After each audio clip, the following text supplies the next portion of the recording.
കരുനാഗപ്പള്ളി അലുവ അതിലെ പ്രതികൾ സഞ്ചരിച്ചിരുന്ന കാർ പോലീസ് കസ്റ്റഡിയിലെടുത്ത സ്ഥലത്തുണ്ട്. ഇന്നലെ രാത്രിയാണ് ഹരിയാന രജിസ്ട്രേഷനുള്ള ഇന്നോവ കാർ പോലീസ് പിടിച്ചെടുത്തത്.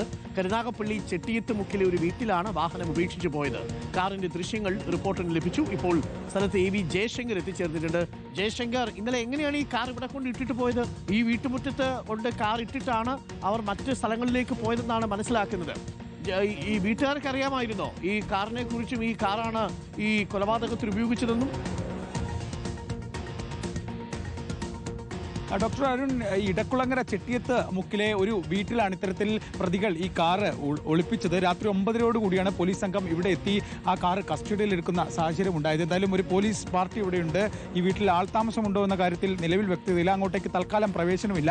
HR 55U 7812 എന്ന ഈ കൃത്യം ഉപയോഗിക്കാൻ കാറാണ് ഇപ്പോഴെന്തായാലും പോലീസ് കസ്റ്റഡിയിൽ എടുത്തിരിക്കുന്നത്. കഴിഞ്ഞ ദിവസം CCTVയിലൊക്കെ നമ്മൾ ഈ കാർ തന്നെയാണ് കണ്ടത്. ഈ കാറിൽ നിന്ന് ഇറങ്ങിയാണ് ഈ 4 അംഗ സംഘം ക്രൂരമായ ഈ കൊലപാതകം നടത്തിയത് കരുനാഗപ്പള്ളിയിൽ വെച്ച്. ആ കാറാണ് ഇപ്പോൾ എന്തായാലും പോലീസ് കസ്റ്റഡിയിൽ എടുത്തിരിക്കുന്നത്. ഇന്നലെ 9:00 കൂടിയാണ് പോലീസ് സംഘം ഇവിടെ എത്തിയത്. എന്തായാലും പ്രതികൾ ഈ കൃത്യം നടത്തി അതിനുശേഷം ഈ കാർ ഇവിടെ ഉപേക്ഷിച്ച് മറ്റൊരു സ്വിഫ്റ്റ് കാറിലാണ് കോട്ടയം ഭാഗത്തേക്ക് പോയത്. ആ സ്വിഫ്റ്റ് കാറാണ് കഴിഞ്ഞ ദിവസം രാത്രി കോട്ടയത്ത് വെച്ച് കൊല്ലം സിറ്റി പോലീസിന്റെ സംഘം പിടികൂടുന്ന സാഹചര്യം ഉണ്ടായത്. എന്തായാലും ഇവിടെ ഇതിന് ഈ കാറിന് കാവലായിട്ടൊരു പോലീസ് സംഘത്തെ ഇന്നലെ രാത്രി തന്നെ നിയോഗിച്ചിരുന്നു. അധികം വൈകാതെ പോലീസ് ഈ കാർ ഫോറൻസിക് പരിശോധനയ്ക്ക് ഉൾപ്പെടെ കൊണ്ടുപോകും. എന്തായാലും നാട്ടുകാർ ഉൾപ്പെടെയുള്ള ആളുകൾ ഇവിടെയുണ്ട്. ചേട്ടാ, എപ്പോഴായിരുന്നു ഈ കാറ് എങ്ങനെയാണ് നമ്മൾ അറിഞ്ഞു? ഞാൻ 9 മണി കഴിഞ്ഞു ഇവിടെ വന്നപ്പോഴേ.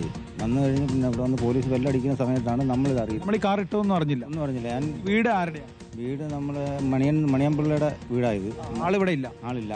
അവർ മക്കളെല്ലായിട്ട് വെളിയിലാണ് താമസം. കണക്ഷൻ എന്താണെന്ന് കണക്ഷൻ എന്തോന്ന് നമുക്കറിയത്തില്ല. ഇതിണ്ടല്ലേ ഇങ്ങനെ കാറൊക്കെ ഇവിടെ?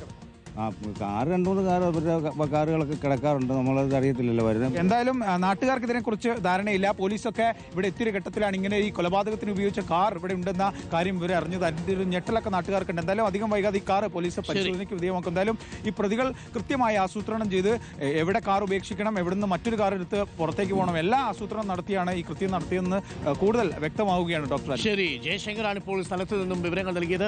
പ്രേക്ഷകരെ കാർ കണ്ടല്ലോ, ആ കാർ തന്നെയാണ് ഇന്നലെ കൃത്യത്തിന് വേണ്ടിയിട്ട് ഉപയോഗിച്ചത്.